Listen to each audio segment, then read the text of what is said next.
Hello, everybody, and welcome to Trade the Chain. It is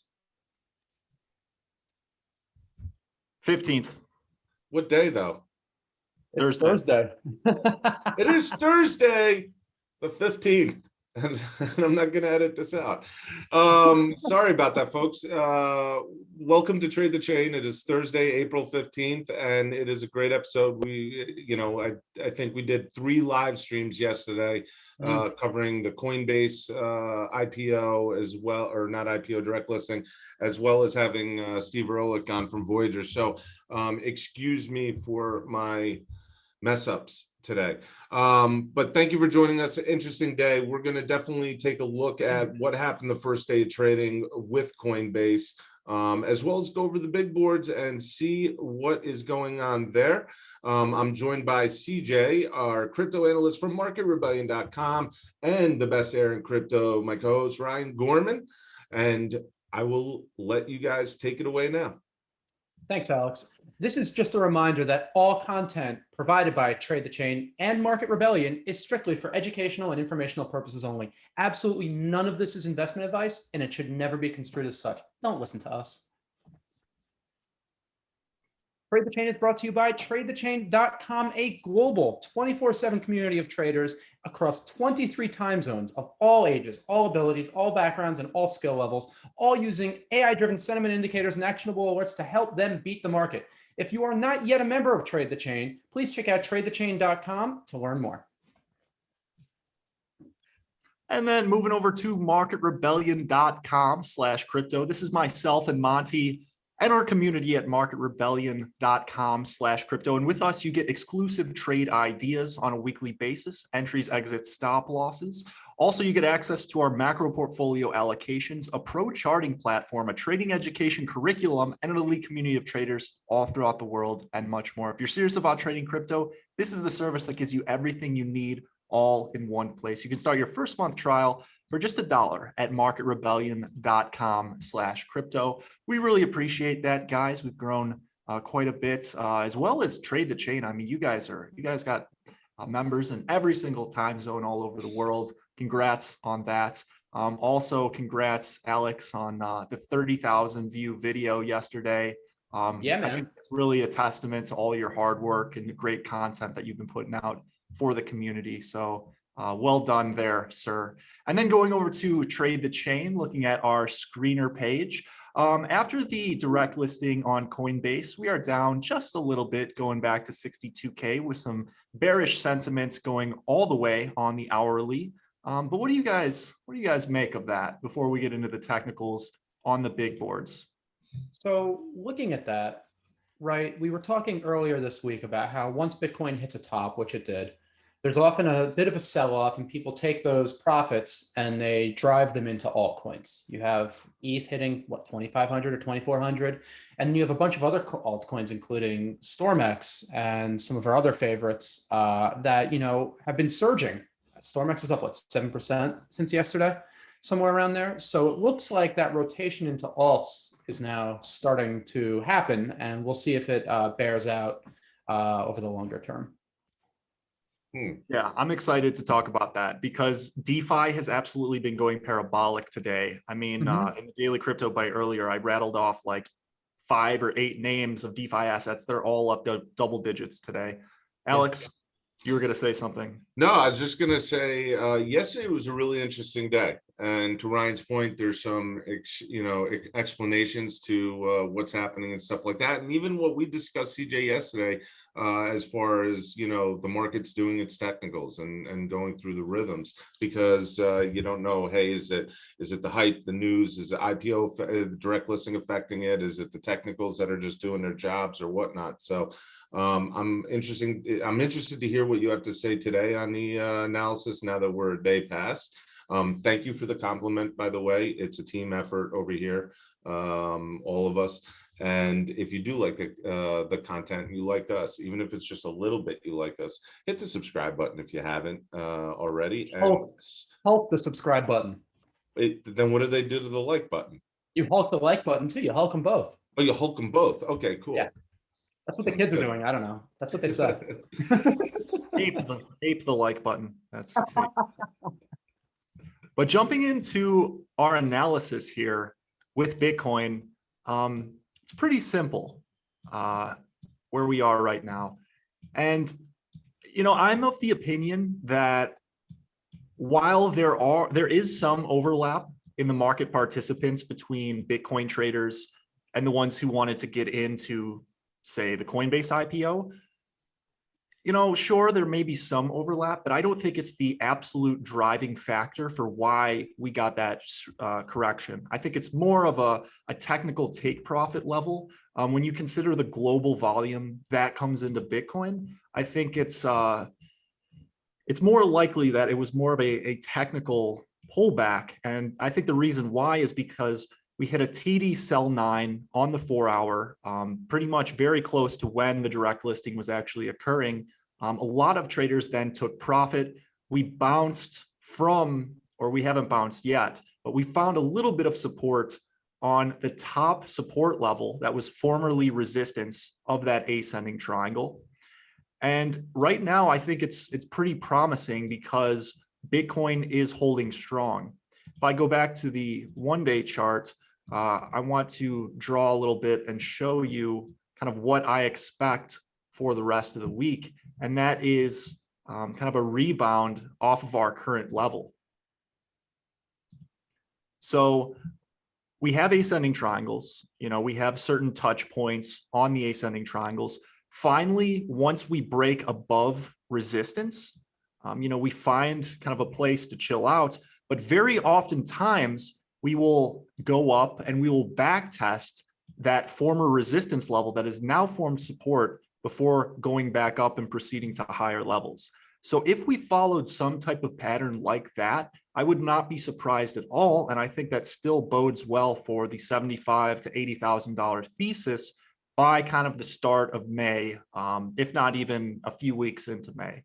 So I'm still pretty optimistic. I think that it will likely be concerning if we do something like this, where we kind of come down, break that critical support of 61. This is kind of just the bearish case. We're going to then probably feel this as resistance formerly, and we may just trade in a range then until we either get a flush break above or below that former level. So I guess I can just draw that support or resistance level. Just bear with me, guys. But that's going to be the channel to watch out for if we fall below the 61K level. So that's kind of the bearish case. But I'm much more in favor of the potential bullish case after finding support at the 61K level. Thoughts on that one before we move to the DeFi analysis, because I want to talk about Ethereum as well and why we're seeing such crazy movement in the DeFi market. So, I mean, you mentioned earlier, right, that the run up in Bitcoin correlated more or less to about the time Coinbase listed. So there is a bit of a correlation there, right? If Bitcoin, and it's not unusual for an initial offering, direct or otherwise, to pump right at the beginning and then go down and stay down for a few weeks, before ultimately starting to grind higher, right? Because people who have been holding bags for a long time tend to take profits during the IPO or the offering. And despite Cathie Wood, I think ARK, didn't they buy like $243 million worth of Coinbase stock across 3 of their ETFs yesterday? Oof. So if they didn't, sorry, Alex, what? Nothing. They sold Tesla. They sold Tesla so they could get into Coinbase. There's a lot of good news on that. Which is insane if you think about it, because Cathie Wood's been the ultimate Tesla bull since, 5-6 years ago, even she was making this case. So if they didn't buy that much worth of the stock, I wonder how far it would have dropped, right? They almost acted as the market maker of last resort for it in a way, because it was going down so much. And I'm wondering if Bitcoin does have that break to the downside, I'm wondering how much Coinbase's stock might suffer and how much it might delay that eventual grind higher. If you have any thoughts on that. Yeah, no, I think you're spot on, Ryan. And I think I have to give you credit here. A lot of us were saying, this is not going to be like Facebook, or this is not going to be just a direct sell-off after the listing. But thus far, we've seen a lot of bearish sell pressure. So I got to give you credit on that one. I will admit when I'm wrong, and you're absolutely right, CJ. I was wrong. I was also 1:30 yesterday afternoon. I was so excited to see my order fills. Yes, you were. I was. I put it in everybody's face. I was jumping up and down. And then at the end of the day, Ryan very humbly reminded me how it Facebooked. Yeah, humility is definitely one of my strong suits. No, but like, I think, it's not going to stay down forever. And even if Bitcoin does go down, it doesn't matter for Coinbase because its profits don't come from Bitcoin going up or down necessarily. They come from trading activity, right? So as long as more people keep getting into the crypto ecosystem and they start making more money off custody and market making and all these other avenues, debit cards, that Brian Armstrong was out there talking about yesterday, then ultimately they'll diversify enough and their stock price should go higher. They're the leader in the space. There's no reason why it wouldn't, barring some kind of scandal, which I'm not rooting for at all. It doesn't help anyone. No, I still think yesterday was the single most important day yet for crypto to the masses. I think it was good for Wall Street to have such a prolific listing happen. I think it was absolutely a godsend for crypto to have regular people see this company go public, as well as to have CNBC talk about it nearly all day. So yeah, it was good. Listen, it'll happen. It'll be good. As much as people hate on Coinbase for various issues, there's a ton of more people that love Coinbase for ease of use and other things. So we'll get it done now. Remember, Yeah. one thing real quick, remember, when Facebook first went public, it was losing so much money. And that's ultimately why it was just hemorrhaging cash. And that's why the stock price went down, right? But once they figured out that model of profitability and they started just printing money more or less, I mean, that stock has just been mostly nothing but up.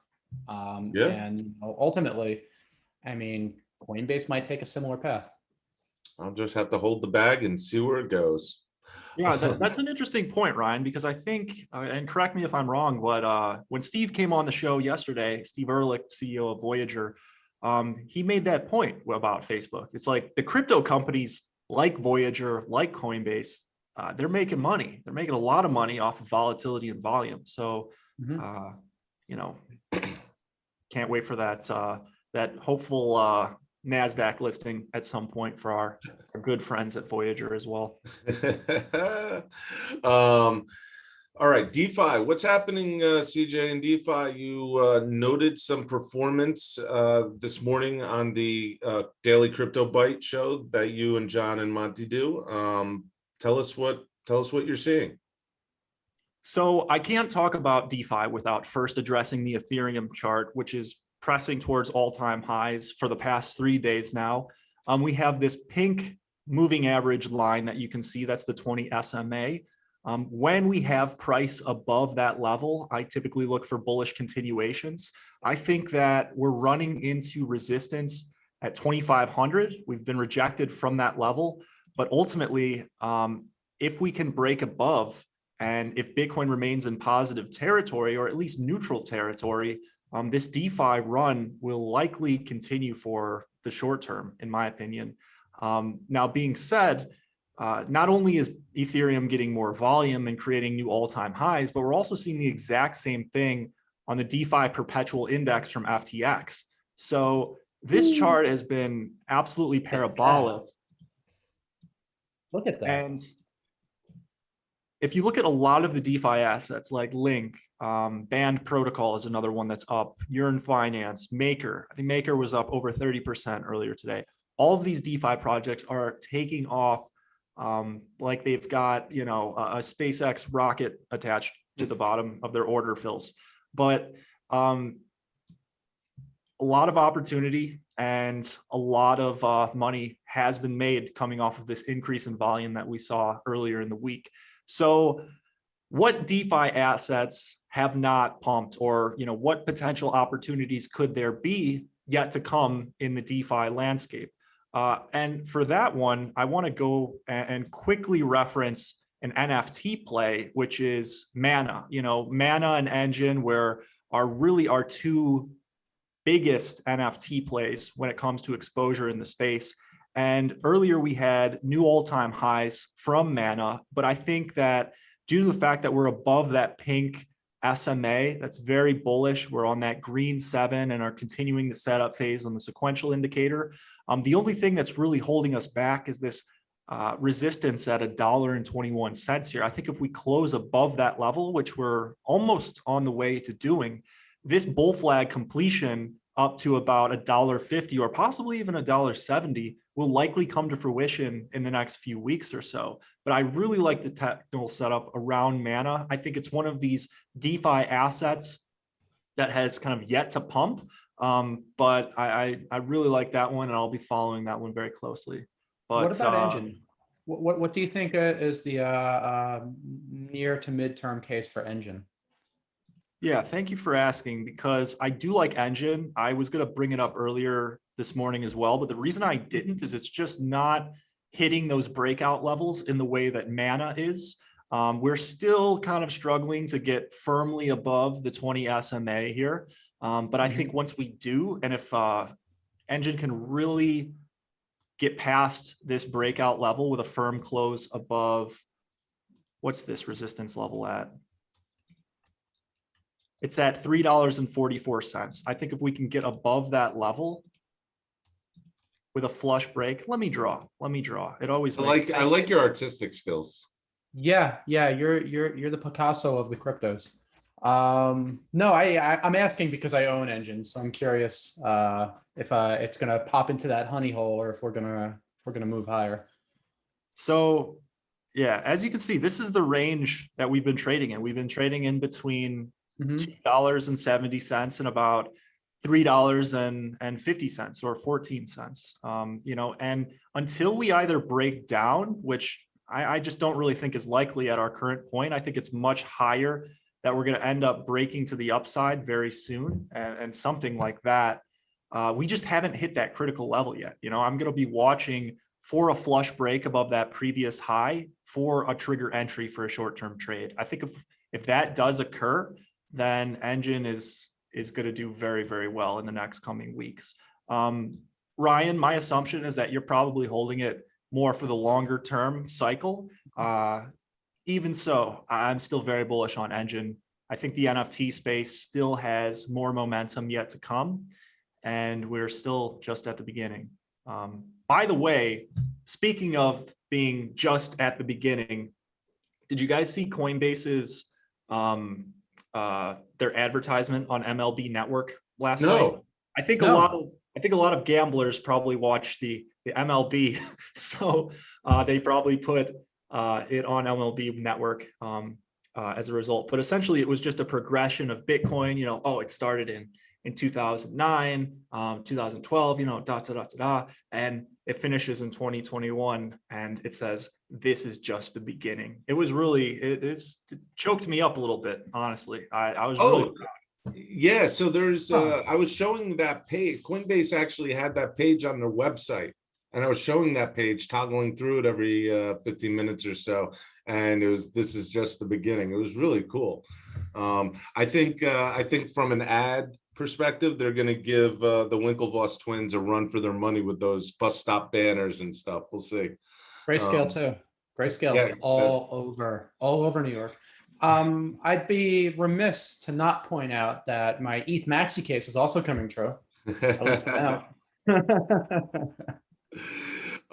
Interesting. I want to do, before we go, I know we're a little short today. It's because we overworked yesterday, but before we go, I want to share something that Ryan and I were hopped upon and brought CJ in this mix too. The other day, we were talking about how, I was saying, hey, there's going to be love and harmony one day, and you're going to be able to basically trade across different chains, and you won't be, held down to ETH and all that stuff. So we came across this platform, Zero, and Zero, it's a multi-chain DEX, and as you can see here, there's Ethereum, like we're all used to on Sushi or Uni.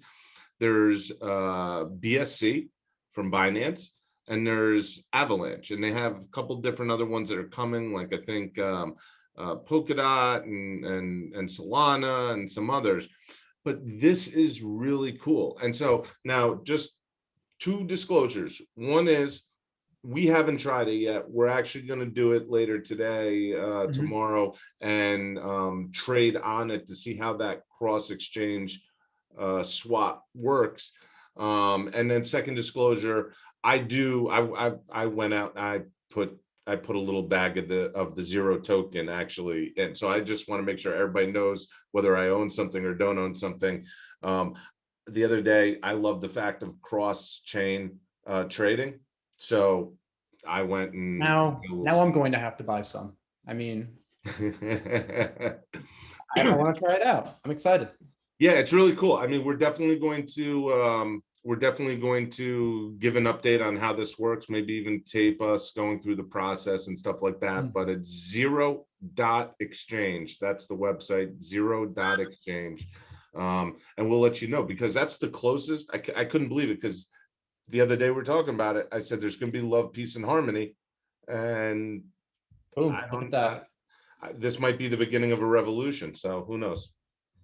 What do you Now, think? one question I have for you, Alex. Are we going to tape us doing it or record us doing it? Well, wait, what? No one's used tapes in like decades, my friend. I thought you still spoke like that, though. I thought it was we'll drop the VHS into the top loading VCR and watch the movie. I don't. We'll see. We're gonna record it, okay? We're gonna record it. CJ, interesting. I'm interested to hear your thoughts, because this is an extension of the conversation that we all were having the other day.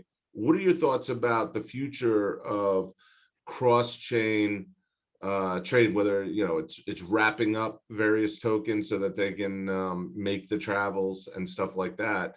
But I mean, this also potentially could stop the fuss and muss and little spats and wars between the different things. Well, what I wanted to ask you about that you briefly mentioned before we started taping was gas fees and how this could combat gas fees. And we have things in the space like 1inch, which is a price aggregator for various decentralized exchanges. How is that different from what you're talking about here with Zero and the actual infrastructure behind the swaps and how they eliminate or reduce gas fees? Well, first of all, we're gonna find out, because we're gonna play with it, hands-on, and let everybody know.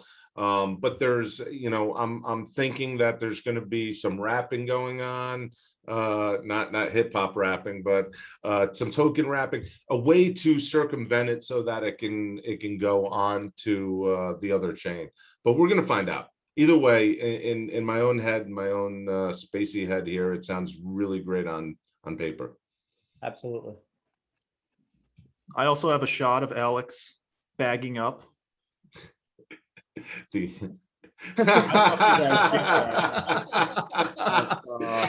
That's me bagging up on the Zero token.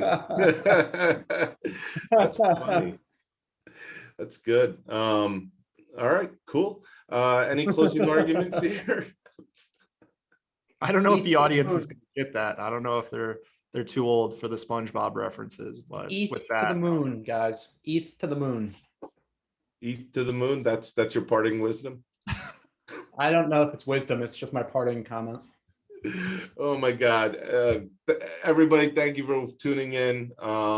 We're going to cover some projects next week. I'm actually going to work with the guys here. We're going to try to do geez, what happened? Sorry. So just for members of our community and those who are considering joining our community, we're going to have one of the senior leaders of Dash. Yes, we are in a community AMA tomorrow, just for our members. It's a members only chat where you can submit questions, you can ask them anything you want, AMA. And it's going to be an hour long tomorrow at 12 noon Eastern. So if you want to check that out, you know where to go. Yeah, actually, I really enjoy all our conversations we have with the folks over Dash. They're real good. Mm-hmm. Yeah, I say that, and everybody thinks it's a plug or sponsorship. Seriously, we don't get paid or anything. Nice people, like genuinely friends, nice people. right? Jeez, leave it alone. Just that you have to come out and say, What's Can't people that? just be nice people that you get along with? Like they're just Wait, good are you getting folks who are paid to working say on a that? Ryan, are project? you getting paid to say that? Damn it. So the folks No, of course not. the folks at Dash are a nice group of folks. We enjoy speaking with them. I believe there's going to be some cool stuff between Trade the Chain and them in the future, as well as a bunch of other counterparties we're working on. CJ, now that he's brought that up, you guys have anybody interesting coming on Market Rebellion, cocktail hour, or anything else this coming week? Well, recently we just had AJ Monty, and we will likely have him again. The option oracle. Did you guys beat him up? Did you guys school him? He schooled us on Wow. TA in the sense that I mean, it was a collaboration. It's not like it wasn't. It's not like we were squaring off. But Fire style, right? With Chris Matthews in the middle. yeah, exactly. Yeah.